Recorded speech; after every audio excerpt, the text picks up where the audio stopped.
in-announce nila yung layoff 1 month before they did it. And hindi nila sinabi kung sino yung affect. Oh my God. So parang mind Anxious games. kayo. Sinuwerte ako dito. Like, nakatipid ako ng mas o menos 10,000 euros. Malaki din. Hindi niya lang binigay sa akin yung susi. Sinamahan niya pa akong pumasok, tapos in-explain niya pa lahat. Like, proud siya na, yung mga tubo na yan, bago yan, pinapalitan ko. Di sorry. Utang na loob ko pa. Like, kasi, sabi ko sa sarili ko, kung bibili ako ng flat, ayaw ko magbabago yung lifestyle ko na ititigil ko yung pag-travel ko with friends, climbing out, Ayaw mo eating out, Pull up a chair. Drinks forward. and let's talk. Cheers.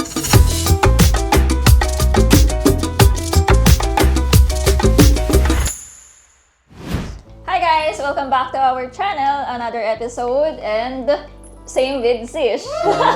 Hello ulit. Pakilala ka. Pakilala ka ulit. Joke lang. Hi ulit! Yay! Yay! So, if napanood niyo yung previous episode namin, kinuwento ni Zish yung experience niya about moving to Barcelona, nasagot ng company lahat, and he only had 3 years of experience, and nag-share din siya ng details doon how his dreams came true. Tama ba? Sa Barcelona. Sa Sunny Barcelona. And for today's episode naman, magkukwento naman siya about one of his greatest achievements then, which is Buying a flat. Yay! Buying an Yay! apartment in Barcelona. Hindi na yay yun. Yay! I have a piece of the sunny Barcelona. Okay. Ako, may tanong ako. Kasi interested ako. Parang tagal mo nang Shit, gusto ko na yung tanong. gusto mo nang inaabangan mo na yung kwento. Oo nga. Kailan mo na-realize na gusto mo na ng flat? Or kasi syempre pag bumili ka ng flat dito, ibig sabihin magsistay ka na dito. Kailan mo na-realize? Anong phase sa iyong life? Yay!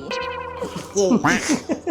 I think, second phase. So like after Talaga? 1 or 2 years, Wow. na-realize ko, ang ganda ng work-life balance dito. Like, and then yung city, so walkable. Nafe-feel ko talaga yung tax na binabayaran ko. Like, ang laki ng tax, pero nafe-feel ko siya sa public infrastructure, sa healthcare. Meron ako natin pina-opera. Libre lang lahat. Opera? Opera? Like may bukol ako tapos. Non-cancerous, Okay. pero parang cosmetic ano lang siya. So, pina-check ko, sabi nila pwede ko naman i-stay lang doon, pero patanggal na natin para pwede akong maghubad sa beach. Sa Sunny Barcelona. Sa Sunny Barcelona. Okay. Ano yung joke na natin yung Ito kasi. Yay. Okay, so second phase. Second phase, yeah. Sabi ko, Kasi ano rin actually, may nangyari na wake-up call sa work ko. Nag-layoff sila. Nung time na parang lahat ng companies na tech, naggagayahan na mag-layoff. After Yung pandemic yan, no? Yes. Yung company ko rin nag-layoff. Kainin ko na ng lahat. And then, kakaiba pala yung process dito. Kakaiba for me, which is, ang alam ko yung parang sa US or sa Philippines na kapag mag-layoff sila, goodbye kagad. Dito, kailangan merong labor union na makikipag-negotiate. Pero dahil sa company ko walang labor union, in-announce nila yung layoff 1 month before they did it. And hindi nila sinabi kung sino yung affect. Oh my God. So parang mind Anxious games. kayo. Like, lahat kami, maybe Ako I'm ba yun? affected. Ako ba yun? Tapos, habang kami lahat nagbobotohan, sino magiging president ng labor union natin? Sinong lawyer firm yung mag-represent sa atin? And nasa Philippines ako noon. Ano sinabi? Kasi December yun Talagang December yun. Sinakto nila na nagbabakasyon yung mga tao. Surprise! So, 2 months dapat ako sa Philippines. Tapos nung na-announce, kinat ko to 1 month yung stay ko sa Philippines. Bumalik ka. Para if ever ma-affected ako, makakapaghanap ako ng work easily dahil nandito ako. Pwede naman ako bumalik at matawa akong work. Kaso, parang yung time difference ng pag-i-interview with companies. Magipit ka. So, bumalik na ako. And then, thankfully, after 1 month, hindi ako kasama sa affected. Yay! But, nainggit ako sa package na nakuha ng mga tanggal. Sorry. Nainggit ka? Separation. Okay. Generous, no? Yeah, generous kasi ang tindi ng laban na ginawa ng sindikato, ng labor union. Tama, yun yung tawag dito, di ba? Yun yung tawag ng- Sindikato. Sindikato. Nagulat rin ako na sinabi mo yung word. Yay. Yay. Anyway, so after nun, yun yung wake up ko na ayoko nang bumalik ng Pilipinas. Parang, ang fragile pala ng stay ko dito. So, yun yung nag-push sa akin na kunin yung nationality. So, yun yung una. And then, Kasi naka-work permit ka pa lang. Naka-work Wala ka permit pang ako. permanent residency. yes. So, yung process, yung ano pala, yung parang rule is, kapag natanggal ka sa work, meron kang 2 months to find another job para ma-continue yung pag-pay ng tax. If not, may invalidate yung work permit. Like, kahit na, kung ano yung mauna, ma-expire yung TMO Oh, or yung 2 months. 2 months. Oh shit. Tapos sakto at that time, 2 years ka na sa Spain. Yes. Pero plan mo na rin na kumuha ng citizenship or No. wala pa? Talaga? Wala pa. Like, I'm parang living sige. comfortable. Yeah, walang Walang living pressure. strong. And then yung layoff, that was like the push na Kunin mo na. anything can happen anytime. So, nung time na to, nung nag-announce sila ng layoff, hindi ka pa nagtiting ng language exam, cultural exam. Wala talagang step papunta sa... Chinak-chinak lang ako. Nag-aaral ka na ng Spanish? Yung free lessons ng company. You were taking it na. Like, ano lang, parang side hobby lang. Not for working out for something. Kasi na-push na. Buti na lang. So, diretso, nag-book ka na lang ng DELE tsaka cultural. No? Nag-book ng DELE at saka cultural. Kasi tinignan ko yung schedule. Parang yung next schedule ng exam is 6 months from now. So, okay, May time. magandang push din yun para mag-aral ako. And then, nag-hire ako ng tutor na one-on-one. Tapos, instead na tuturuan niya ako matutong mag-Spanish. Kinakausap mo naman siya. Turuan niya ako kung paano ipasa yung exam. Like, ano yung structure specific ng na exam. talaga. Okay. Para hindi ako magugulat pagdating sa exam mismo. Okay. Gumawa ako ng nationality, and then, okay, pag ako ng nationality, naisip ko, parang may kulang. Like, Spanish ako, pero hindi ko feel na attached ako sa lupa dito. Yes, literal. So, ayun, naisip ko. And, yung mga nakilala kong friends sa climbing, yung 2 Chinese best friends ko, nagpaplano rin bumili ng flats nila. So, napunta talaga ako sa circle na yung like-minded kami. Oo. Ay, ang ganda. Gusto namin mag-settle dito sa Barcelona. Which is cool kasi kaming tatlo, sabay-sabay kami bumili ng flat na yung isa sa Hospitalet, ako sa Barcelona, yung isa sa Badalona. So, ganun kayo? Oo. So, kamusta Okay. yung experience mo na buying a flat here in Barcelona? So, yung paghahanap medyo matagal. So, hindi ako nag-expect na makahanap ako kagad.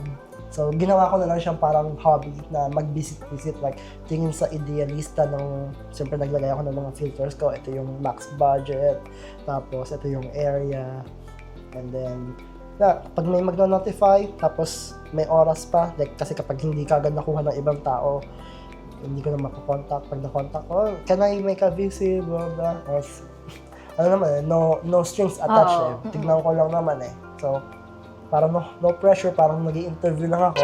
Yan talaga yung mga push niya Basta no pressure. No pressure. So, tingin-tingin lang, going with the flow. And naisip ko, kasi magtatagal din naman yung paghahanap ng flat. Naisip ko kasi yung isang major challenge sa mga flat buyers is kapag nakahanap sila ng flat, Yun na yun. nagmamadali sila na makahanap ng bank na mag-a-approve ng mortgage. Which is, I think, tinitake advantage ng mga banks na nagmamadali ka para bigyan ka ng medyo Mataas na interest. So ako, naisip ko, sayang naman yung time na naghanap ako ng flat. Well, hobby visit. Hobby ba hobby niya? Mga side quest Oo pala. nga side eh. quest. And, nagtingin ako ng mga hindi. Ang nangyari is, may binisit ako sa flat, tapos nagandahan ako.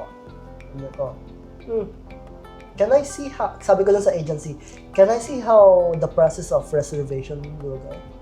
So, ayan, sabi niya, okay, come back to the office again tomorrow and I'll invite one of our financial partners to assess your capability to buy the flat. So, okay, pumunta ako doon. Na-meet ko to, si Guillem. Cool guy. Like, ang galing niya mag-English. In-explain niya sa akin yung mortgage process in dumb, plain words na intindihan ng walang alam sa real estate. So, nagustuhan ko siya. Tapos, yep. Sabi ko, okay, let's go. I think I want this flat. Tapos, Yes! a few days later, pag-isipan ko, I don't think I want this flat. Ang dami ko pala kailangan i-renovate. Like, nauubos yung pera ko dito. Actually, sabi ko, hindi naman sa inayawan ko kagad. Nag-negotiate muna ako sa Pababaan yung price. price.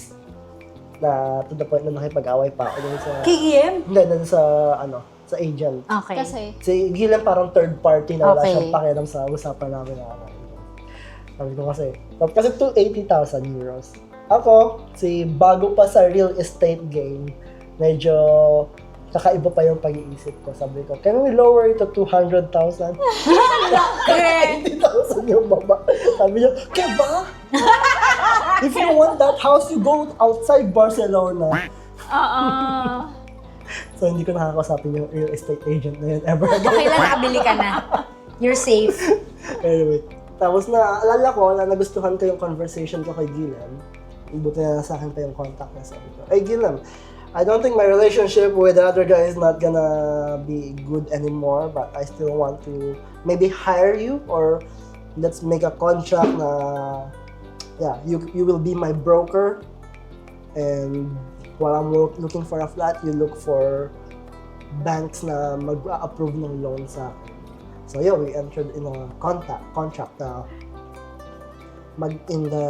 for 6 months, maghahanap ako ng flat and then siya maghahanap ng banks gamit yung profile ko. Like, parang ibibid niya yung profile ko sa Okay. different banks para magpapababaan sila ng interest Interest, rates or oo. ng mga deals. Ayun. Yan. And then yung contract namin is kung hindi ako makahanap ng flat, hindi ko siya kailangang bayaran. Ay, talaga? Yeah. Babayaran ko siya kapag nakabili na ako. Like on the moment na pipirmahan na namin yung contract ng change of ownership, dun ko lang siya babayaran. So, yung single niya is around 5K. Well, depende rin daw yun sa profile. Kasi kung mas mahirap yung profile ng tao, baka Mas mahal. Mas mahal. Oo. pero curious ako, paano yung process ng buying an apartment? Like, ano yung mga nilatag sa'yo na information? Just so everyone is aware as well. So, kunyari, may gusto ka ng flat, gano'n. Ano Okay. yung next Ano steps? ba dapat? Parang dapat ba nagustuhan mo yung flat? Dapat ba ready na yung documents mo? Or pwede bang, May time na iniintay na na inaayos. you're just gonna figure it out? Ganyan.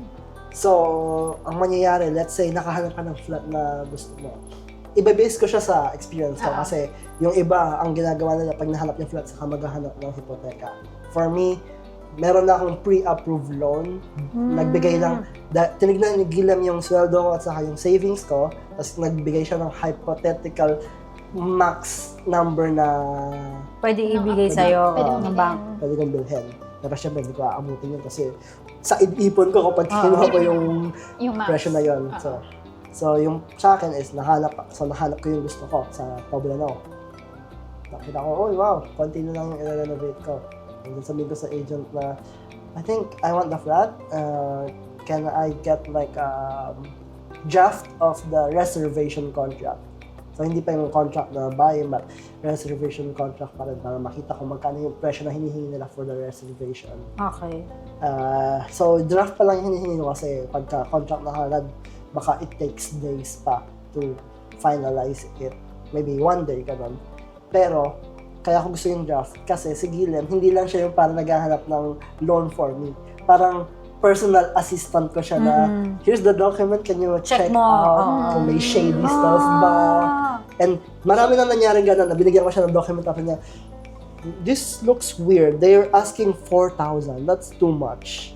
Parang naging gestor mo siya. Kumbaga. Yeah. So I think worth it yung 5K na binayad ko sa kanya.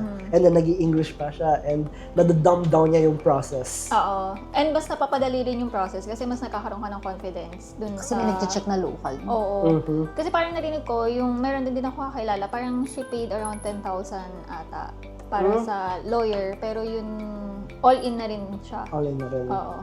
Tapos So naging baka okay na. ganun nga yung range Ang mga kapag ganun bibili na. ng apartment.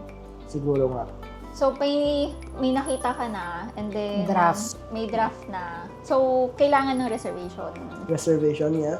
So, pag naayos na ng agency yung, so sasabihin namin sa agency na, okay, we're good with this. Tapos, maggagawa na yung agency ng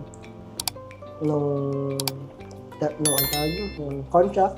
Punta ako sa agency office, dala ko yung pera, sa bank, online banking.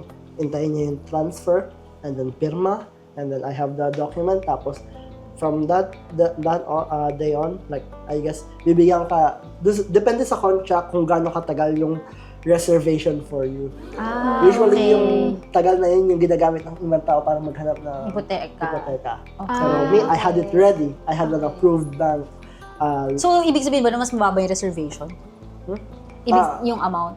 Mas usually, it ranges around 2,000 euros. Okay. But maybe because mine was like around 300. Like, nasa range ng 300,000 yung flat. So, baka based doon yung... May percentage. Okay. And yung reservation fee na yun is included na dun sa down payment. Ibabawasan nila. Okay. So, hindi siya parang naglaho lang na pera. And sa reservation na yun, so for example, nag-put down ka na ng reservation and then you didn't want the apartment anymore. May Kanila na. refund. Wala. Depends. It depends. Kapag yung agency or yung seller yung nag-cancel, ibabalik na yung 2,000. Pero pag ikaw lang, kanila na yung reservation. Okay. Reservation. Okay. Tapos, would you suggest ba na kung may plan bumili ng apartment, mas okay ba na humanap na muna ng hipoteka? Or Yung parang may ginawa mo? enough time pa rin sila na maghanap habang after magpa-reserve? I think mas okay yung may hipoteka na Meron agad. na agad. Kasi less headache, less chances na ma-take advantage ng mga banks yung pagmamadali mo. Okay, kasi time pressure talaga siya. Like I got, I guess, one of the best interests at that time, which is 1.9%. Taas. It's mataas pa rin, pero like right now it's 2.5 na. Oh my God. Tapos, Pero hindi ba kailangan dun sa bank na meron ka talagang, kunyari may draft contract ka or reservation para gawin nila sa'yo yung, I yung think, pagpaprocess? or Or para mag-express ka lang ng interest na, ay, parang bibili ako ng flat, gano'n. pag ikaw lang as an individual, parang mahirap or hindi allowed. Hindi siya online? Alam mo, Yung kukuha na ng pre-approved na loan? I don't think so. Pero kung meron ako nakita sa akin nasa Sabadell, meron siyang notif na, here's your X amount of pre-approved housing loan. Ang ganun lang siya. Pero hindi ko alam. Hindi ko rin alam, pero Or baka dahil nga, kailangan mag-compete ng banks din Pwede. para sa interest. So, you need to reach out. exactly. Okay. So, Hindi ba required sa bank na meron ka na talagang tinitignan na property bago? sabi sa akin nung nahigilan, yung ibang banks, gano'n daw. Siguro yung Sabadell, pumapayag. Dahil nakikita mo yung notifications. Pero kung gusto mo parang mas maging wide yung search mo, need mo ng broker na may parang internal connection din sa banks. Makakausap nga yun si Gia. Saan ko yung contact niya. Anyway, sinuwerte ako dito. Like, nakatipid ako ng mas o menos 10,000 euros. Malaki din. So, I really love this agency. Umaayos na. Talagang parang passionate siya na tama yung ginagawa niya. Which is tama nga, like, agree sa rights ng mga buyers. Yan, reserve ko siya, and then, ngayon, Guillem has to do the work. Like, intay na lang ako. So, kasi siya na rin yung sabi niya, mag-aasikaso ng appraisal, he knows a guy, bayaran ko na siya ng 400 euros, and then siya na yung magpapadala. So, until need ko nang pumunta rin sa notary para i-brief ako sa mga mangyayari, wala ako masyadong ginagawa. Lahat naman hinihingi ni Gideon, sasenta sa kanya, tapos siya na yung Kasi, at that time, merong 3 banks na approved na. Tapos parang nagne-negotiate pa siya kung sino magbibigay ng best. Lower interest. Well, actually, same na yung interest ng tatlo. Ang pinagkaiba na lang is yung isa, pumayag na tanggalin yung advance payment fee. Kasi, pwede ako mag-advance payment. Lahat ng nag-hypotheka, alam ko pwede mag-advance payment. Pero ang ginagawa ng ibang bangko, may parang penalty. Parang sa Pinas lang. Ikaw na ang okay. magbabayad Parang ng shorten mo na nga. advance. Oo. Ito, Kasi yung interest liliit din for them. yes. So, ito, nakausap niya yung bank na hindi ako magbabayad ng penalty fee pag nag-advance payment ako as long as sa same bank ko kukunin yung house and life insurance. At least. Okay. Which is required naman. Oo. So, kunin mo na lang. Kasi sa isang bangko na lang lahat, hindi ko na kailangan Oo, mag-manage mag-isip. ng multiple. So, if you're okay to share, ano yung bank na you will recommend? Well, isa lang naman yung bank na alam ko na sa hypotheka, I would say Abanca. Abangka. Okay ang Abangka. Galician bank siya. Ang pinakagusto ko sa kanya yung interface ng app nila. Like, super Friendly gamitin. na. Oo. Sabadell. Ay, hindi ko gusto yung sa Oo. Bebe Ube, okay. Ay, hindi ko wala ko Nakita ko rin. Gustong-gusto ko yung app nila. Sabi nga na maganda nga raw yun. May mga nag-hypotheka din with BBOVA. Ube, Yes. Bebe Ube. Bebe Ube, Yeah, like, maganda naman yung mga narinig ko sa kanya. And then, yan, napili niya yung Abanca, tapos sabi niya sa akin, okay, ito yung result ng appraisal. So, sige, sabihin ko na, 280k yung price ng flat. And yung appraisal niya is above 330,000. Oh, wow. So, mas mataas pa sa market, mas mababa pa sa market value yung benta. Hinihingi, oo. So, talagang approve Nanalo ng ka bank. talaga. Oo nga. Yay! Tunay na yay yan Ang laki nun. Ang laki So, na. hindi lang 10,000. Kasi kung iisipin mo, 280 tas 330. Oo, ang laki din. Kasi may elevator, 50. tapos hindi naman siya more than 100 years old yung building, tapos in a good area na developing, kasi Poblenou Poblenou. is... Tsaka mahal ang Poblenou ngayon. Like, ang daming office na bagong nagtatayuan doon, so if ever kung i-rent ko, Madali lang for you. Mhm. Oo. and then may view ng ulap, ng bundok, ng Sagrada Familia, I think medyo premium yung view yung premium. Oo. Yung flat, I would say parang basic family house, flat. Yeah. But Starter house still. din, Oo. diba? Tsaka malapit na rin sa beach ang Poblenou. Oo. Yeah, Developing neighbor. Ay, barrio siya, no? Barrio. Barrio. Developing barrio. Like 15 minutes na run, nasa beach na ako. Ang lapit na. So, 30 minutes walk pero pag nilang 15 minutes. Ano yung naging experience mo moving into your apartment? At yung pag-receive ng keys. Ay, oo. Medyo magulo. Magulo. Hindi, so parang naging smooth lahat ng process mo before buying an apartment. Pero pagdating ng...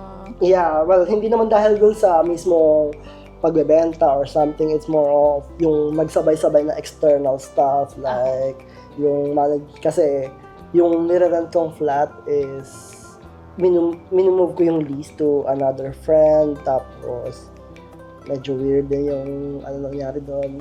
Na bili ko yung flat, di ba? Like, nandun na kami sa notary, pinirmahan ko na, binayaran ko si Gilem, yung 250,000 na inutang ko sa bangko, pumasok sa bank, tapos naging mayaman ako for 10 minutes. Tapos lumabas na ulit.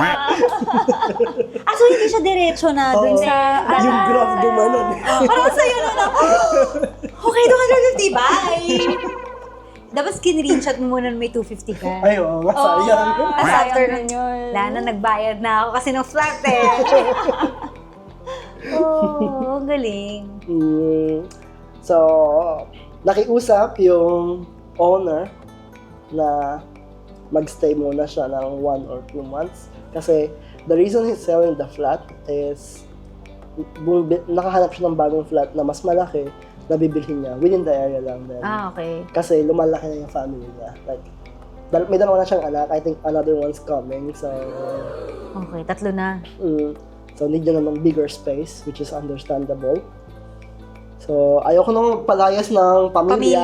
Oo. So, napag-usapan namin, okay, you can rent it out from me. So, naging landlord ako for 1 Yes! month. Sige!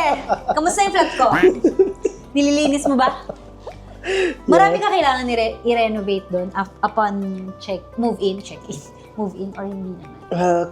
Comparing sa usual people na bumibili at nagre-renovate, parang sa akin, minuscule. Minimal. Yeah. Oh. Minuscule! Minimal. Yay! Okay, minuscule. Minute. Nina. Okay, sorry. Okay lang. Actually, gusto niyang bayaran yung monthly quota ko lang sa mortgage, which is Wow. below 1,000. Sabi ko, Pero yung rate mo sa kanya, above 1,000. hindi, gusto niyang bayaran yun lang. Yung Ay, hindi kasi below sa iba pala 1,000. siya nag-release. Okay. Tapos ako nagre-rent ng above 1,000 na. Sabi So, ko, lugi ka pa? sabi ko, no, I'm renting a flat. I need more. Oo, siya yung nakiusap eh. Oo, di dapat kung magkano yung binabayad mo sa kabila, i-match niya na lang. Oh, nagalit! Ano? Hindi, basta paano naging arrangement niyo? Hipoteka na pala yung next road mo. Sabi ko, I'm paying rent, I'm paying insurance, blah, blah, blah. Tapos nakakuha ko na. So, nag-profit, yung final number, nag-profit pa ako ng 80 euros. Oh, Tapos after 1 month, tinatanong ko siya, kumusta yung renovation sa bago mong bahay? Gusto mo ba mag-stay more? Kasi okay lang sa akin. Kasi may kita ka. Pero hindi, patapos na lang, so aalis naman din siya. Pero paano nangyari? So, minatch na yung binabayaran mo dun sa previous flat mo? Naggawa ko ng calculation, tapos Siguro kailangan rin niya talaga mag-stay. Tapos, Pero hindi niya na-anticipate yun na may, sa period na to may pwedeng bumili na. Kasi di ba meron yung kapag na-complete mo na lahat, ito na yung ibibigay na yung susi. So parang... ganun nga dapat pero hindi binigay sa akin yung susi, which is, kasi yung usapan, natitira mo na siya for 1 or 2 months, which is okay lang sa akin. Ang kinakabahan lang ako, baka maging okupa siya. Ay, oo nga, pwede rin. Hindi ako nakabahan. Oh my God. Hindi ako makatira sa bahay ko. Oo, common pa naman yun. Pero, Hindi naman. software engineer naman siya. Okay. May pera naman siya dapat So, nag-workout naman lahat. Mag-work nga. Tapos, gabi na lang nagkita kami para ibigay niya sa akin yung susi. Hindi niya lang binigay sa akin yung susi. Sinamahan niya pa akong pumasok, tapos in-explain niya pa lahat. Like, proud siya na, yung mga tubo na yan, bago yan, pinapalitan ko. Oh, di sorry. Utang na loob ko pa. Okay. Which is okay, like, green flag na love niya yung flag. Ang medyo reklamo ko lang is, dahil may aso siya, yung mga wood stuff, yung mga pintuan, yung mga scratch. Until now, nandun pa rin yung scratch, pero hindi mo naman mamadali kasi livable naman siya. Kasi forever home mo naman yan. Yes, nakikita mo naman forever home mo to or parang Starter. pit stop. Oo. For now, hindi ko pa tinitingnan yung talagang far future kasi, nakita ko na 2 kids and a dog can fit Kasha. there. So, pwedeng forever home, pero I'm not limiting myself.